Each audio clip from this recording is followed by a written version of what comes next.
Você sabia que a visão também tem relação com a saúde da nossa mente? Quem já ouviu aquela expressão, eu tô cego de raiva? No Brasil, pelo menos 70% da população convive diariamente com situações estressantes, o que pode desencadear problemas oculares, como fadiga ocular, espasmos involuntários das pálpebras, entre outras manifestações. Para a gente entender mais sobre como essa relação acontece, a gente conversa com a oftalmopediatra especialista em retina, doutora Caroline Masnak. Doutora, seja muito bem-vinda à nossa casa. Vou te falar que eu amei esse tema. Seja bem-vinda. Muito obrigada. Obrigada, doutora. É algo interessante, né? Demais. E a gente não conversa no dia a dia sobre isso, né? Ninguém dá tempo. Quando a gente fala, né, que a nossa saúde mental ela é importante e que ultimamente as nossas doenças estão muito ligadas às nossas emoções, não estamos mentindo, não é, doutora? Não estamos. O nosso cérebro, na verdade, é o grande centro de controle de tudo no nosso corpo, né? As emoções, dos estresses físicos, dos estresses mentais, e é nisso que entra esse desconforto. Quando a gente tem essa história do cego de raiva, né? O que acontece? Toda vez eu tenho uma situação em que eu me sinto, que o organismo sente que ele está em perigo. Por exemplo, você está num lugar, num show, e acontece uma confusão perto de você.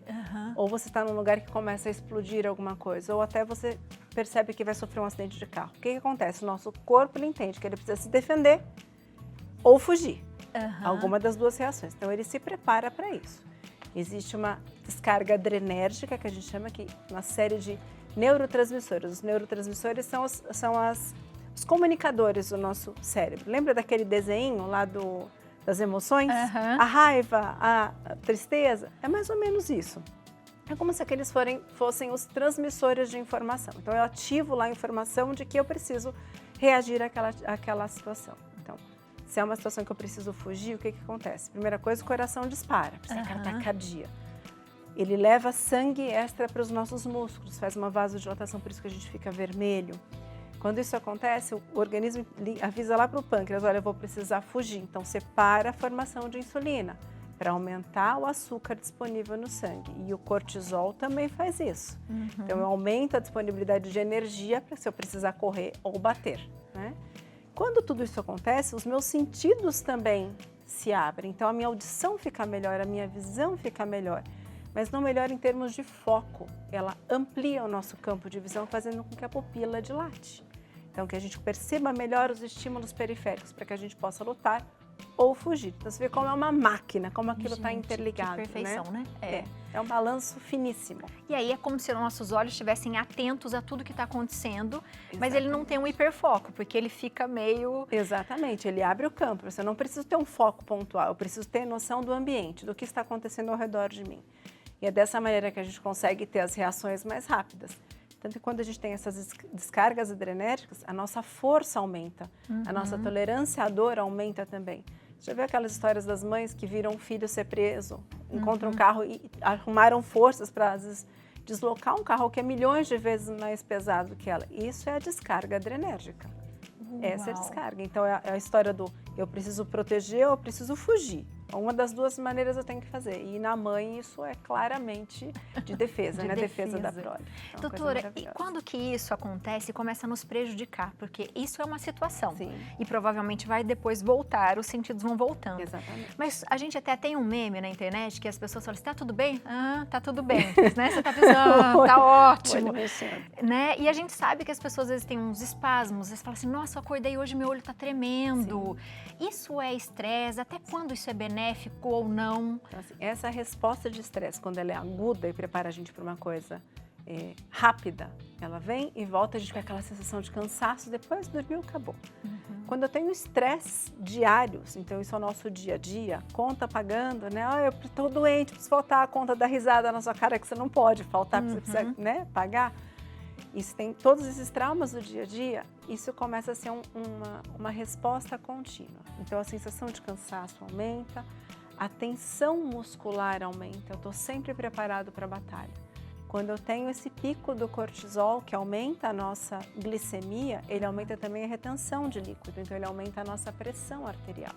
Por isso que a gente tem pacientes com históricos de estresse crônico, aumento da pressão, diabetes, que a gente começa a desregular todo o sistema de funcionamento do nosso organismo. o estresse da pálpebra, né, esse tremor da pálpebra que a gente chama de mioquemia, esse é o nome que a gente chama no consultório. Mas nada mais é quando você vê um cavalo correndo no pasto, ele para, você não vê a anca dele se movimentando? Esse é uma musculatura, uma ação muscular involuntária, é uma maneira que aquele músculo tem de relaxar, de liberar todos aqueles ácidos láticos e componentes que estão ali relacionados ao acúmulo de estresse.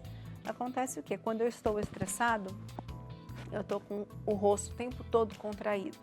Ou quando eu não durmo bem, a mesma coisa acontece, meu cortisol sobe. Então, esse acúmulo de substâncias gerando estímulos contínuos geram esse tipo de alteração de movimentação da pálpebra. Isso pode acontecer aqui, pode acontecer no canto da boca. O nosso organismo ele tenta criar meios de se livrar disso daí. Então, um deles é criando esses movimentos involuntários. Até que a gente pode ter por estresse uma paralisia facial, uma paralisia de hemicorpo.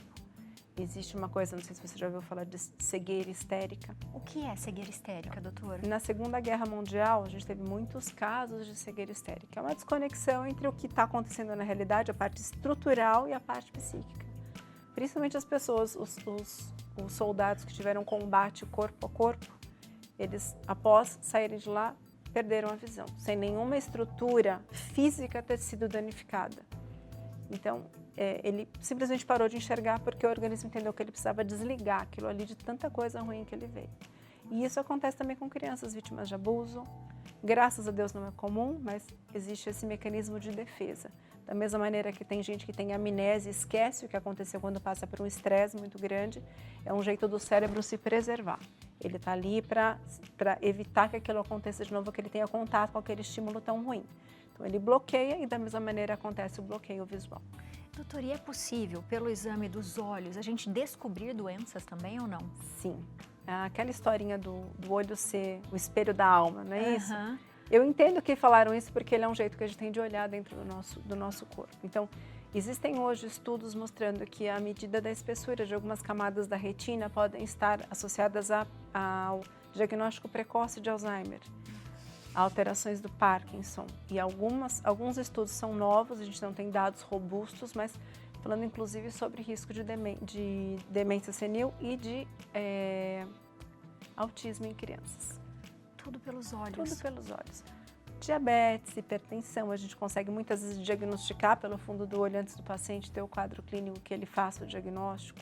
Então tem um monte de doenças intestinais. Então o olho ali ele é um espelhinho do que está acontecendo dentro do nosso corpo. É como se a gente conseguisse olhar ali e ter uma ideia do que está acontecendo. E isso se a gente vai no oftalmo, a gente já consegue identificar, doutora? Muitas vezes. Então, nesse caso do Alzheimer, das demências, do autismo, são estudos que estão em andamento. Então eles estão avaliando que as pessoas que apresentam esse tipo de alteração, elas têm essa camada da retina reduzida.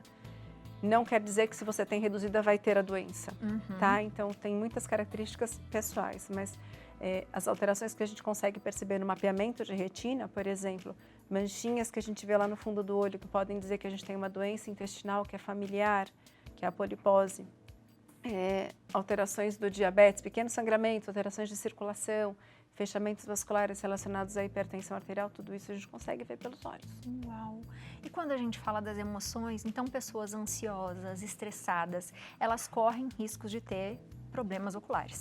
Problemas oculares, problemas cardiológicos, então aumento da pressão, diabetes, infartos, AVCs, porque toda essa comunicação, ela gera alteração no nosso corpo todo. A gente está falando do olho, do que eu sinto quando eu tenho esse tipo de problema, né? Então, eu vejo a minha pupila dilatar, eu fico mais ativa, mais reativa, mas se isso é contínuo, tudo que é demais é nocivo. Então, sempre que eu tenho níveis de estresse muito elevados, eu tenho alterações. Você quer um exemplo? Uma mãe diabética que perdeu um filho. É um estresse enorme. Ela não tem uma dor física, não tem nada que bateu, ela não precisa fugir de nada, não precisa correr de nada, mas toda essa resposta adrenérgica ela acontece. Então, lembra que eu te falei que ele fala assim para o pâncreas, para de produzir insulina. O cortisol aumenta para eu ter mais açúcar disponível, por isso que ela não consegue ter o controle do diabetes dela adequado. E aí a gente tem problemas que vão ocorrer a partir disso. Então, tudo uma sinfonia, tudo tem que estar em equilíbrio. Quando eu desequilibro uma das coisas, as doenças aparecem a partir daquilo. Pode ser um período curto ou um período longo. Mas a gente está falando de doença, mas essa descarga adrenérgica também acontece num momento muito bom da nossa vida, quando a gente se apaixona. Sabe aquela sensação do borboletas na barriga, o olho, a pupila que dilata, aquela... Você vê a pessoa fica quente, dá calor, sua. É isso, uma descarga adrenérgica, mas é uma descarga adrenérgica de uma maneira boa. Benéfica.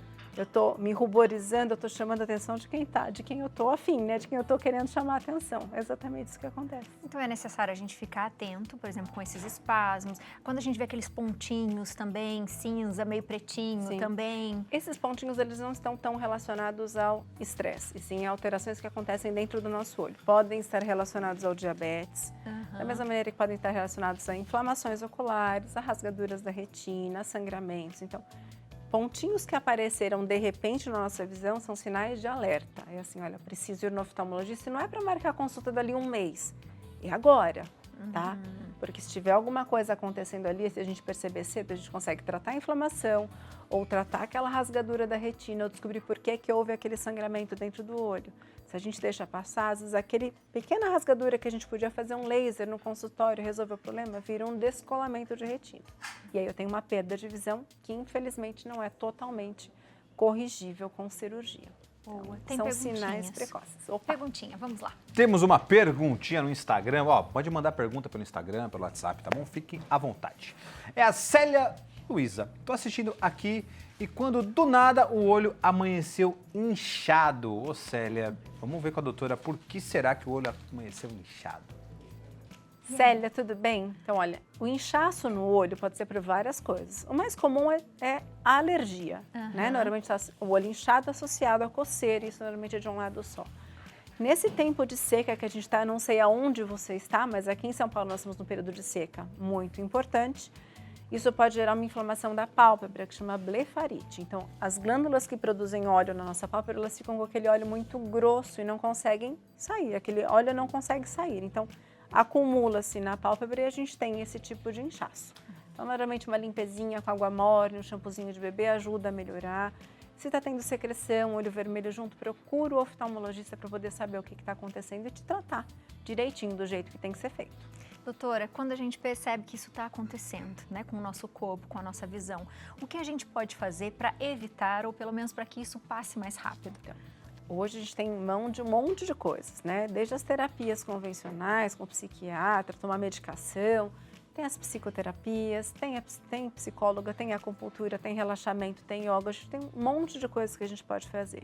Então, não tem como a gente parar de trabalhar, não tem como, né? Nós temos compromissos do dia a dia. Então, a gente tenta fazer com que os nossos horários de pausa sejam horários de qualidade, em que a gente se volte para si. Então, para as mulheres, eles vão cuidado no cabelo, fazer uma hidratação, uma máscara, deitou lá aqueles 10, 15 minutos que ela deitou, põe uma música gostosa, relaxa um pouquinho. Se é um casal, faz uma massagem no pé do outro, tudo isso ajuda. O toque, a convivência com animais, uma flor em casa. O nosso ambiente, ele está muito relacionado ao nosso estresse. Então, a gente faz da nossa casa um refúgio. É o momento em que eu chego e que eu tenho que desestressar naquele local. Ou ter um localzinho seu. Se alguém tem um hobby, os hobbies são muito bem-vindos, seja ele cozinhar, que no caso é o meu. Quando eu estou estressada, faço aquela comida para o batalhão. Cuidar do seu bichinho de estimação, fazer uma pintura, fazer um desenho, pintar aquelas mandalas que tem um monte de desenho. Cada um acha uma válvula de escape. A válvula de escape é extremamente importante, porque é ela que vai ajudar com que a gente lide com esse estresse do dia a dia, que cada vez é maior. Porque os problemas agora seguem a gente para casa, né? O celular está ali. Então, ninguém consegue mais esperar o dia seguinte para falar as coisas. Você está lá 9 horas da noite, toca o medidor do WhatsApp, mesmo você sabendo que você não vai resolver aquilo naquele momento, mas pronto, já tomou o teu horário de sono, porque você ficou preocupado com o que você tem que fazer no dia seguinte. Então, acho que assim, o principal que a gente tem que ter como noção é preservar o horário do outro. Né? Meu horário de trabalho é esse. No caso do médico, não dá muito, porque a gente está em casa, acontece alguma coisa, recebe e tem que resolver. Mas se você trabalha no escritório, e se você não consegue resolver aquilo às 9 horas da noite, vai ter que ser no dia seguinte, espera, calma o coração, conversa no dia seguinte, isso vai fazer bem para quem está mandando e para quem está fica recebendo, porque às vezes tem que resolver o problema e não consegue resolver naquela hora e você gera uma angústia, uma ansiedade enorme para o dia seguinte. Com certeza.